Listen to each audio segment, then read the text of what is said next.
Hi friends, Vijayalakshmi kitchen ಸೆಂಟರ್ಗೆ ಸ್ವಾಗತ. ನಾನಿವತ್ತು ಮಾಡ್ತಾಯಿದ್ದೀನಿ ಶೇಂಗಾ ಚಟ್ನಿ. ಇದನ್ನು ಪೂರಿ, ಪಡ್ಡು, ಇಡ್ಲಿ, ದೋಸೆ ಜೊತೆ ನೆನೆಸ್ಕೊಂಡು ತಿಂದರೆ ತುಂಬ ಚೆನ್ನಾಗಿರುತ್ತೆ. ನೀವಿನ್ನೂ ನನ್ನ ಚಾನಲ್ಗೆ ಸಬ್ಸ್ಕ್ರೈಬ್ ಆಗಿಲ್ಲ ಅಂದರೆ ದಯವಿಟ್ಟು ಸಬ್ಸ್ಕ್ರೈಬ್ ಮಾಡಿ ಮತ್ತು ಪಕ್ಕದಲ್ಲಿರೋ ಬೆಲ್ಲೈಕನನ್ನು ಒತ್ತಿ. ಮಾಡಲು ಬೇಕಾಗುವ ಸಾಮಗ್ರಿಗಳನ್ನು ನೋಡೋಣ ಬನ್ನಿ. 1 ಕಪ್ ಶೇಂಗಾ, 2 ಸ್ಪೂನು ಪುಟಾಣಿ, 1 ಸ್ಪೂನು ಉಪ್ಪು, 1 ಸ್ಪೂನ್ ಬೆಲ್ಲ, 1 ಚಿಕ್ಕ ಗಾತ್ರದ ಟೊಮೆಟೊ,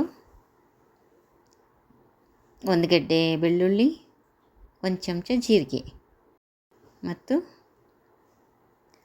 1 ಸಣ್ಣ ಗಾತ್ರದ ಈರುಳ್ಳಿ, 6ರಿಂದ 7 ಮೆಣಸಿನ್ಕಾಯಿ, ಸ್ವಲ್ಪ ಕೊತ್ತಂಬರಿ ಸೊಪ್ಪು, ಸ್ವಲ್ಪ ಕರಿಬೇವಿನ ಸೊಪ್ಪು, 1 ಟೀ ಸ್ಪೂನ್ ಇಂಗು. ಒಂದು ಬಾಣಲೆ ಇಟ್ಕೊಂಡು ಮೊದಲಿಗೆ ಶೇಂಗಾವನ್ನು ಮೀಡಿಯಮ್ ಫ್ಲೇಮಲ್ಲಿ ಚೆನ್ನಾಗಿ ಹುರಿದುಕೊಳ್ಳೋಣ. ನಾನಿಲ್ಲಿ 5ರಿಂದ 6 ಜನಕ್ಕಾಗುವಷ್ಟು ಮಾಡ್ತಾಯಿದ್ದೀನಿ. ಇದೇ ಥರ ಚೆನ್ನಾಗಿ ಲೋ ಫ್ಲೇಮಲ್ಲೇ ಹುರಿದುಕೊಳ್ಳಿ. ನಾನಿಲ್ಲಿ ಶೇಂಗಾ ಯಾಕೆ ಹುರಿತಾ ಇರೋದಂದರೆ ಹುರಿದಷ್ಟು ಶೇಂಗಾ ಟೇಸ್ಟ್ ಬರುತ್ತದೆ, ರುಚಿಯಾಗಿರುತ್ತೆ. ಇದೇ ಥರ ಲೋ ಫ್ಲೇಮಲ್ಲೇ ಹುರಿಬೇಕು. ಇಷ್ಟು ರೋಸ್ಟ್ ಆದರೆ ಸಾಕು. ಈಗ ಒಂದು ಪ್ಲೇಟ್ಗೆ ತಗೊಳ್ಳೋಣ.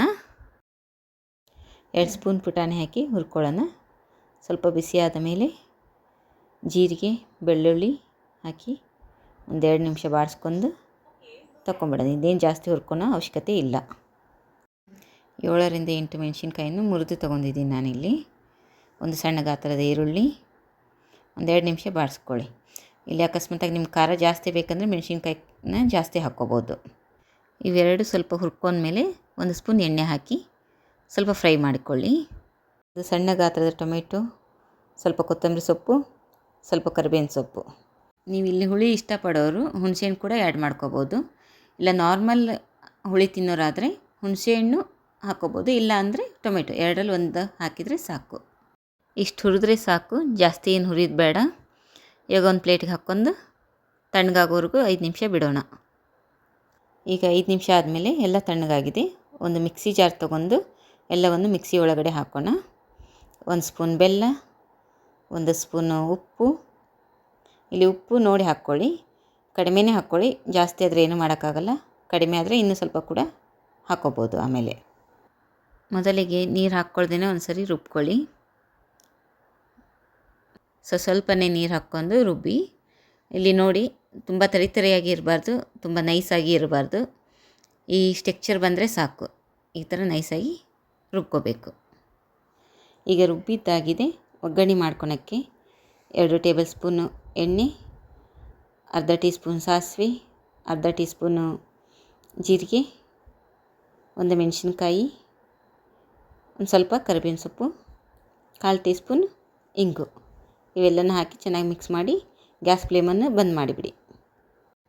ಈಗ ರುಬ್ಬಿಟ್ಟಿರುವ ಚಟ್ನಿಯನ್ನು ಒಗ್ಗರಣೆಗೆ ಹಾಕಿ ಚೆನ್ನಾಗಿ ಮಿಕ್ಸ್ ಮಾಡ್ಕೊಳ್ಳೋಣ. ನೋಡಿ, ಈ ಥರ ಗಟ್ಟಿಯಾಗಿದೆ. ಈ ಥರ ಗಟ್ಟಿ ಚಟ್ನಿನ ಪೂರಿ, ದೋಸೆಗೆ ತಿನ್ಬೋದು. ಇದಕ್ಕೆ ಸ್ವಲ್ಪ ನೀರು ಮಿಕ್ಸ್ ಮಾಡ್ಕೊಂಡ್ರೆ ಪಡ್ಡು, ಇಡ್ಲಿಗೆ ಕೂಡ ತಿನ್ಬೋದು. ಎರಡಕ್ಕೂ ಒಂದೇ ಚಟ್ನಿ ಯೂಸ್ ಆಗುತ್ತೆ. ಬೇರೆ ಬೇರೆ ಚಟ್ನಿ ಮಾಡೋ ಅವಶ್ಯಕತೆ ಇಲ್ಲ. ನೋಡಿ ಎಷ್ಟು ಚೆನ್ನಾಗಿ ಬಂದಿದೆ ಟೆಕ್ಸ್ಚರ್ ಎಲ್ಲ. ಚಟ್ನಿ ನೋಡ್ತಾ ಇದ್ದರೆ ಈಗಲೇ ತಿನ್ನಬೇಕನ್ನೋ ಮನಸ್ಸು ಬರುತ್ತೆ. ಬೆಳಗ್ಗೆ ಬೇಗನೆ ರೆಡಿ ಆಗುವ ಇಡ್ಲಿ, ದೋಸೆ, ಪಡ್ಡು, ಪೂರಿ ಯಾವುದಕ್ಕಾದರೂ ಈ ಥರ ಚಟ್ನಿ ಬೇಗನೆ ರೆಡಿ ಆಗುತ್ತದೆ. ಇಷ್ಟಪಟ್ಟು ತಿಂತಾರೆ ಮಕ್ಕಳು ಕೂಡ. ಈ ವಿಡಿಯೋ ನಿಮ್ಗೆ ಇಷ್ಟ ಆಗಿದ್ದರೆ ಲೈಕ್, ಶೇರ್, ಕಮೆಂಟ್ ಮಾಡಿ. Thank you for watching.